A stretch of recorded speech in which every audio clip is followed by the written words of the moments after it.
Hello friends, स्वागत है आप सभी का ट्रेडिंग पाठशाला विद संदीप में। तो आज अपन डिस्कस करेंगे कि कैसे मैंने NISM 15 रिसर्च एनालिस्ट का एग्जाम विद इन 7 डेज में क्लियर किया।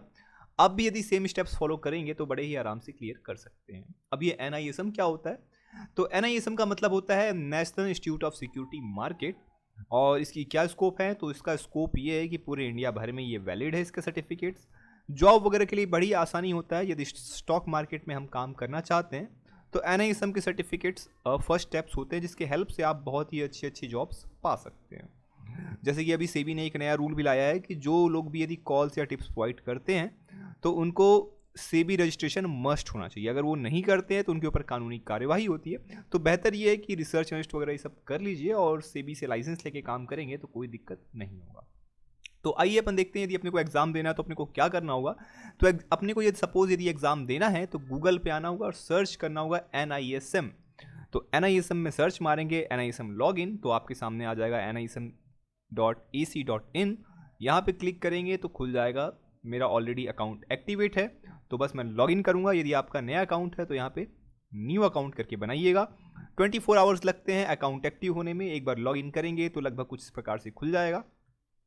ओपन होने के बाद यहाँ पे name, address, mobile number, PAN number, photos वगैरह आ जाएंगे।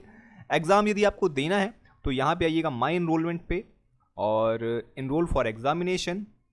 जो भी यहाँ पे बहुत सारे एग्ज़ाम्स हैं अलग अलग प्रकार के। सपोज़ अगर आपको स्टार्टिंग करना है इक्विटी डेरिवेटिव में, आपको कहीं जॉब करना है किसी ब्रोकर के यहाँ, या अपना खुद का सब ब्रोकिंग फर्म खोलना है तो NISM 8 इक्विटी डेरिवेटिव सर्टिफिकेशन ये वाला एग्ज़ाम आप क्लियर कर सकते हैं।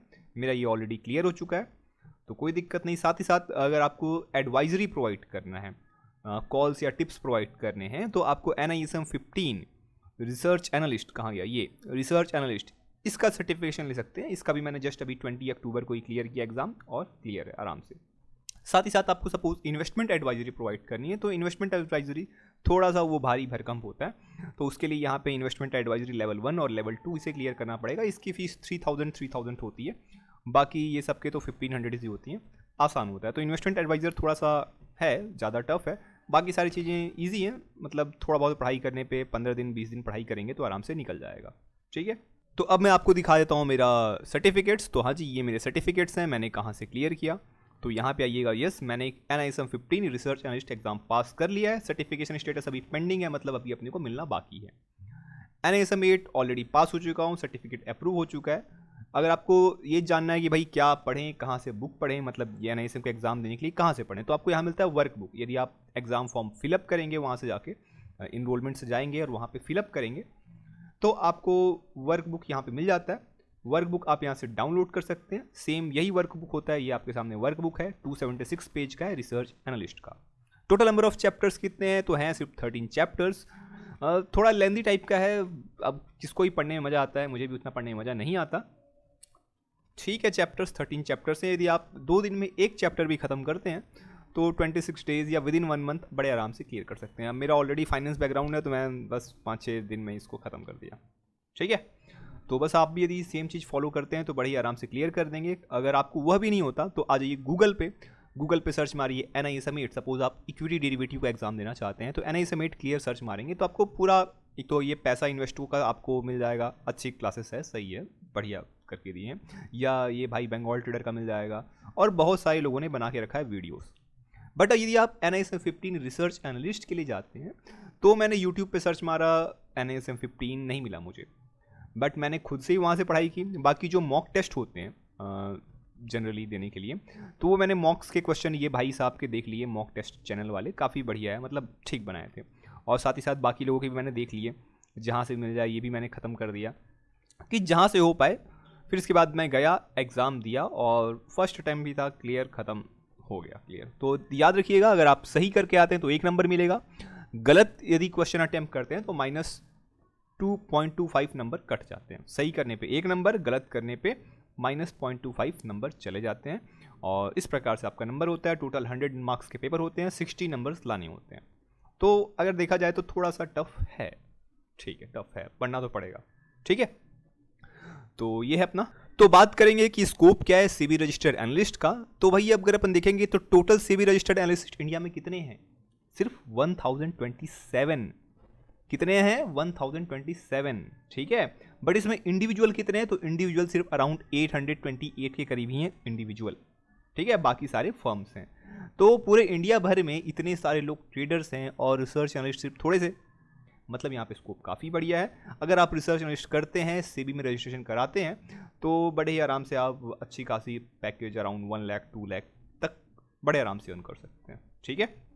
अब सेबी में रजिस्ट्रेशन कराने के लिए एलिजिबिलिटी क्या चाहिए सेबी रिसर्च एनालिस्ट के लिए, तो पहला तो ये है कि आपको चाहिए ग्रेजुएशन किसी भी फील्ड से हो, प्लस साथ में आपको 5 इयर्स का एक्सपीरियंस चाहिए किसी ब्रोकिंग फर्म में या किसी फाइनेंशियल फील्ड में या फिर किसी पीएमएस में, I mean portfolio management service वाले कंपनीज में यदि आप काम करते हैं 5 साल उसका एक्सपीरियंस है।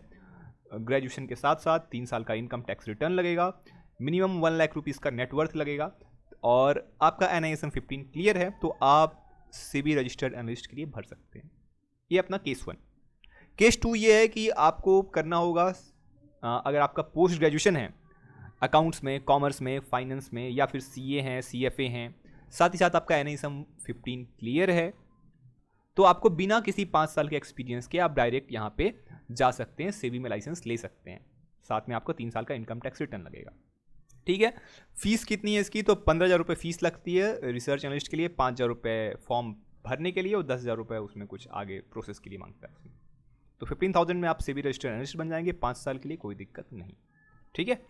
अगर साथ ही साथ आपको इन्वेस्टमेंट एडवाइजरी के लिए जाना है, यहाँ पे अगला अपन ने देखा था इन्वेस्टमेंट एडवाइजरी इनरोलमेंट पे, तो इन्वेस्टमेंट एडवाइजरी थोड़ा बड़ा पोस्ट है, वहाँ पे ज़्यादा जिम्मेदारी होती है। तो यहाँ आगे enrol for investment advisory 10A और 10B होता है। तो इसके लिए आपको 10A लेवल 1 और लेवल 2 दोनों क्लियर करना होगा। यहाँ पे आपको पोस्ट ग्रेजुएशन के साथ फाइनेंस में 5 साल का एक्सपीरियंस चाहिए, उसके बाद ही जाके आप यहाँ पे लाइसेंस ले सकते हैं सेबी में। तो इस प्रकार का इसका है।